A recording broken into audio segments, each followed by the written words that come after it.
We Can Do It! Programang hatid ay kwentong buhay na puno ng inspirasyon at aral mula sa ating mga kababayan worldwide. We Can Do It! Dito lang sa inyong 702 DZAS, FEBC Radio TV.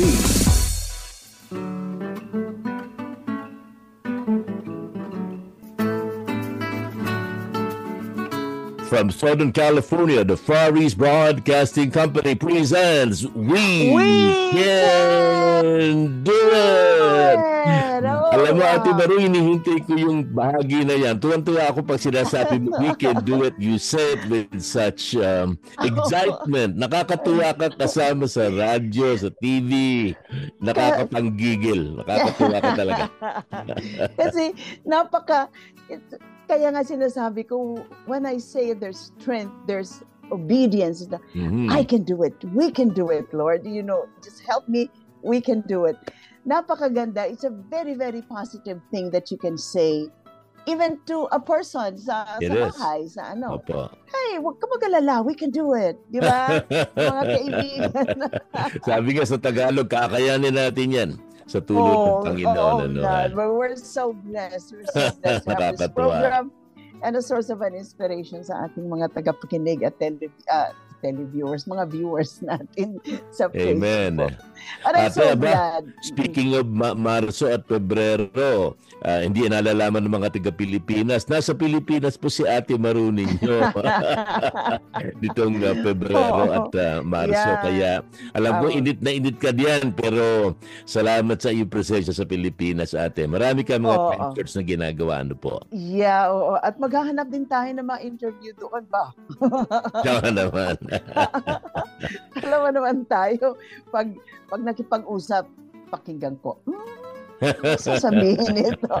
But anyway, we are so blessed na ibabalik natin si Pastor Dennis Asuncion, ang ating guest last week, and we have learned so many things about him, paano niya nakilala ang Panginoon. Ngayon naman, ay pababalikin natin siya at ikwento niya sa atin ang kanyang ministry sa Valley Baptist Church, the Filipino ministry sa Bakersfield. So let's welcome back sa ating program, Pastor Dennis Asuncion. Praise the Lord. Magandang gabi po, Pastor Dennis. Kamusta po kayo diyan? Yeah, we're doing good. At it's good to see all of you again. Amen. We are so blessed po sa ating unang program kung paano nyo nakilala ang Panginoon. What struck me yung inyong fear of death at natugunan ng Panginoon at napunta kayo sa Panginoon, and then how the Lord guided you, dinirect kayo hanggang sa kayo ay naging pastor, paano kayo nag-aral, kayo po mag-asawa, nakakapagpala. Ang yun naman dapuan natin, pag-usapan natin yung inyong gawain, yung inyong ministry, pangkasalukuyang gawain sa Bakersfield. Sa kapakanan ng mga nasa Pilipinas, alam niyo, narinig niyo Los Angeles. Ang Bakersfield po ay norte namin. Nasa bahagi po na hilaga ng Los Angeles ang Bakersfield. Kaya siguro mga 2 oras sa paglalakbayan pagka sa sasakyan. Doon po ang Bakersfield. At doon naroon sila, pastor. Pagka summer, napakainit diyan. Pagka panahon ng taglamig, napakalamig din naman sa Bakersfield. Pero maraming Pilipino at magandang area of ministry yan. Pastor, ano po ang gawain natin sa bahagi ng California, dyan po sa Bakersfield? Yeah, so ako po ay nagpapastor sa isang congregation sa Bakersfield, sa Valley Baptist Church. So actually yung pong Valley Baptist, it's actually a big church. So marami pong ang tawag nila ethnic ministries. Oh, I see. So okay. Meron silang Arabic church, meron silang Hispanic church, and then tayo po yung parang lalabas tayo po yung newly added ministry. But it started nung hindi na rin bago no 2015. So ako po ay nagpapastor dito, and although English yung aming mode of communication kasi mixed na yung crowd, but the culture is very much Filipino.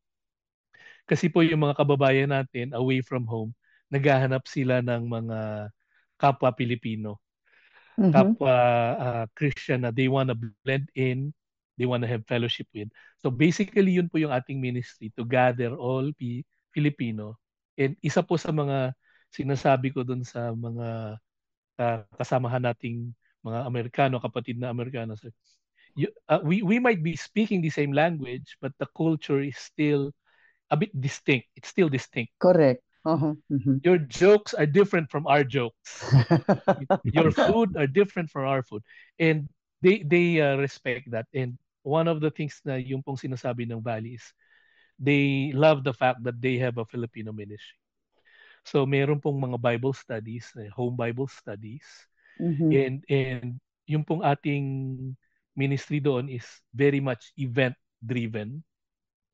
So importante po sa atin yung Mother's Day, Father's Day, Easter service. Then yun pong aming Christmas. Christmas, anniversary. Yung pong anniversary, ang sineselebrate po namin ng Filipino ministry on every October. Oh, so okay. So maraming food, of course. Maraming nagbibigay. And these are some of the opportunities na yung po mga tao talaga nagdadatingan on our event. So basically, para ang aking pong ministry is aside from preaching, counseling, training, and basically ako po yung pinaka common point ng Filipino ministry to Valley Baptist Church. So Valley Baptist Church also has their own ministries. So kapag meron pong training sa evangelism, so ako po yung parang communications sa aming ministry. We join them too. Correct. In fact, by next week, on times na meron pong mga big projects like prayers, it's a whole wide prayer. All the ministries are involved. Hispanic, Arabic. We pray as a church. Tayo po as Filipino ministry, nagsasubmit din po tayo ng prayer items sa kanila, and then we gather with them. And parang ako po yung nagpo-provide ng leadership sa church. So that we can blend in dun sa Valley Baptist. And there's also other ministries na minsan meron silang mother and child, father and son ministry, seniors ministry. So on that ministry, sumasama po tayo. Sumasama po ang mga kapwa Pilipino doon sa ministry. But then every Sunday, we meet as a group. We meet on one building, and the preaching is being done there by yours truly. Amen. So, wow.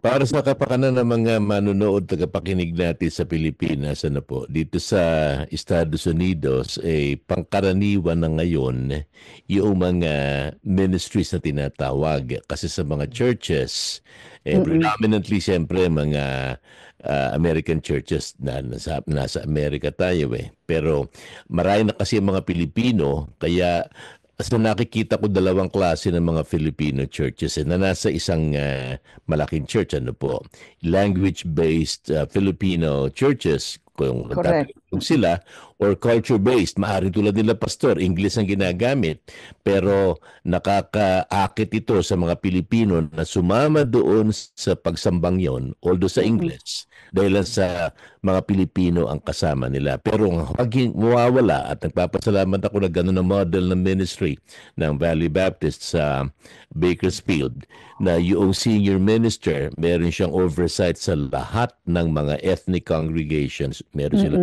Arabic congregation at meron ding Hispanic congregation, at nagsasama-sama para doon sa common ministry noong iglesia lokal. At hindi madali yung role ni Pastor Asuncion sapagkat meron siya pinapangalaga ang mga Pilipino, at the same time siya ang liaison, siya ang koneksyon doon naman sa malaking kongregasyon. Kaya marami siyang balancing act na ginagawa.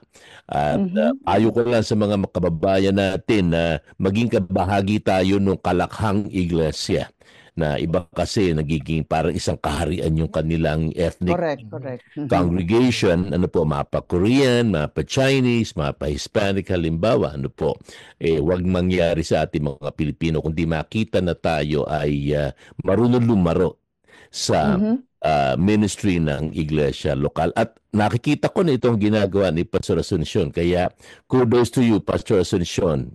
That's not an easy task sapagkat naranasan ko rin maging pastor ng mga Filipino ministries and then maging pastor ng kabuuan.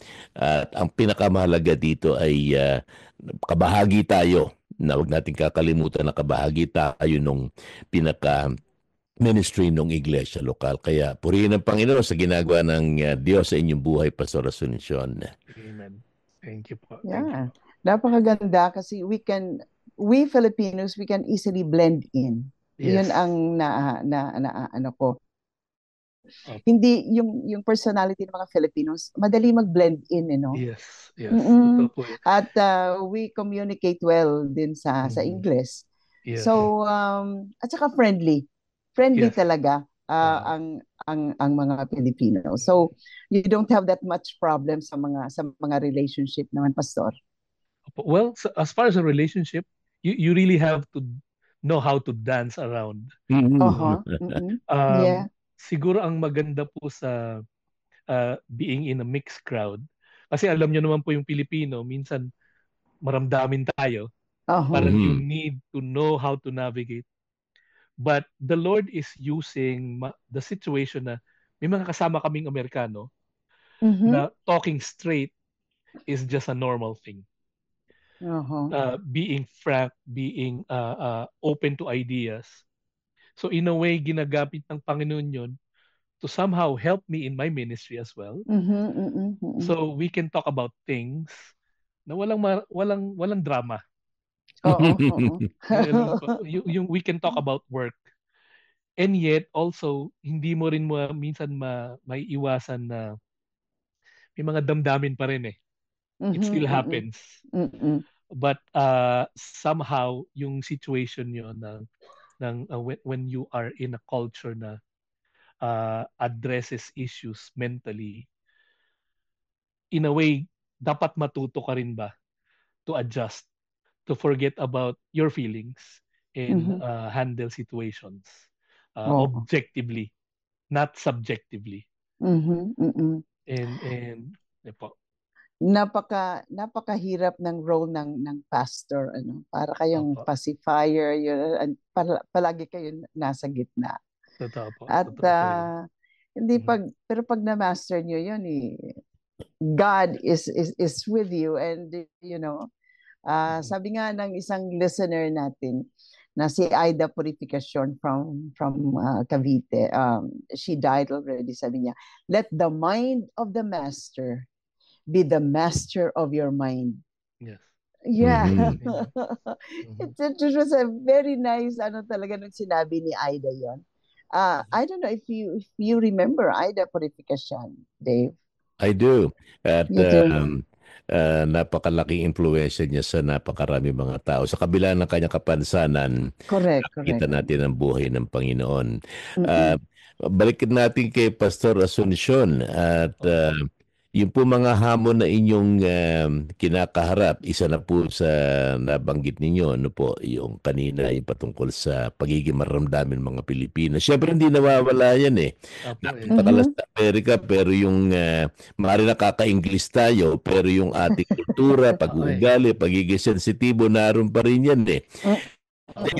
Hindi po nababalanse yan. Kaya bilib ako sa mga pastor na Pilipino, hindi madali ang role nila. Lalo, di bali sana kung Filipino pastor ka, Filipino church ka, sa iyo yun, yung church ka. Talagang 100% Filipino church. Pero yung nakahalo ka sa isang malaking iglesia na predominantly Caucasian, English speaking, tapos may mga ministries doon, hindi madali yan. Naranasan ko din yan, Pastor. Sa inyo po, paano po ninyo nagagawang laruin niya mga bagay na yan? Ano po ang inyong mababagay sa amin? Opo. Well, siguro malaking bagay po yung aming structure ngayon sa church in a sense na yung arranged po kasi kami in hierarchical, meron pong senior pastor, meron din po akong team leader. So yung pong Filipino ministry is under the missions branch ng Valley Baptist. Okay. So occasionally po I talk with my team leader. So his name is Jeremy Doyle. He is also answering to our senior pastor. So meron kaming regular communication with Jeremy. And then I get to share to him yung visions. And then there are times na I invite them to preach in our church. Correct. Amen. So I'm in a way I'm educating the church to be open with that scenario. And I think the congregation appreciates that dinadalaw kami paminsan-minsan ng Valley Baptist Church. I think they appreciate that. Na I try to make the church feel that hindi tayo separate ha. Yeah. Hindi tayo nasa sulok. We are part of Valley Baptist Church. One big family. We're a family. So that kind of mindset somehow indirectly teaches our fellow men na ay ako dapat behave ako. Dapat ano ko tong pagiging tong drama ko. Although hindi nila sinasabi yan, but I can feel that they know they have to adjust. And they know that they have to meet up with some of the demands. So, pag may mga announcements sa big church, I share it to them. Yeah. And like right now, we have this project sa Valley Baptist Church trying to build life group rooms. So I shared to them, they feel they are part of it. Yeah. So it's a constant thing to make them feel the presence of Valley's leadership in our congregation. And then me on my part, I also try to make Valley feel of our presence to them. Correct. Para hindi rin nila kami kakalimutan. So kapag may mga meetings, I attend. Pag may mga reports, I go there. So isa po sa mga gino-join ko yung ministries, yung pong every Tuesday they have this going out to the city, reaching out. So good. that's a program of Valley Baptist Church. It's what they have been doing. So nung nakita ko po na merong ganun, I also joined that. So I join every Tuesday and I invite some of our people. Hey, come on, let's join and let's share the gospel. Siguro po, my part is this. Hindi po ako strict when it comes to sa church kung saan ka mag-grow. If you want to join the Filipino ministry, serve here, praise God. If you want to join the big church and serve there, praise God. Amen. Yeah. It's by faith. So, yung pong may mga Pilipino po na umattend po sa big church, I'm happy for them. Yeah. But pag may mga occasions, they come to our place, especially pag may lechon. Ayan, sasabihin, uy, may lechon kami. Ayan, pupunta sila. So, kaya yung po mga big events namin, it's very much attended. So, you just have to know how to relate with everyone that you encounter with. Naman. Go get natin, Maru. Gusto ko lang tanungin ko, ilang taon na nagkaroon ng Filipino congregation dyan sa Valley Baptist Church? Are you the first Filipino pastor or? So actually, hindi po, no? Bali, when I came to Valley Baptist Church, there already was a Filipino church. I believe they were been existing for 10 years. Ang difference lang is they were not part of Valley Baptist at that time. Sila po ay they're just using the facility. Renter lang sila. Okay. So they are they're not even renting. They were allowed to use it. I think they did it for free. Oh wow. And the pastor was about to retire. So he retired. And so happened, ako naman po dumadalaw lang sa California actually to visit my parents. By God's grace, na-connect ako, one pastor, kilala si ganyan, at kilala rin yung pastor nung Valley Baptist Church. And then, he offered me, hey, would you like to be the pastor of the Filipino Wow. here? Oh, So I went to that is so Bakersfield. nice. Wala akong kilala sa Bakersfield. Wala kaming kilala, wala kaming kamag-anak. Siya lang. Hindi ko, yung pong Filipino pastor na yun, we're not even friends in the Philippines. Connection lang kami. Yes. But yun po, nagkagaanan ng loob, and he introduced me to the senior pastor of Valley Baptist, who at that time is Pastor Phil Neighbors. So retired na po si Pastor Phil, although nasa Valley Baptist na po siya. Then I submitted my resume, and then Pastor Phil talked to me and then proposed, how would you like the Filipino ministry to be absorbed by Valley Baptist Church? So technically po, parang kung titingnan po sa ganong scenario, parang when I came in, that was the first time that Valley Baptist would have a Filipino ministry.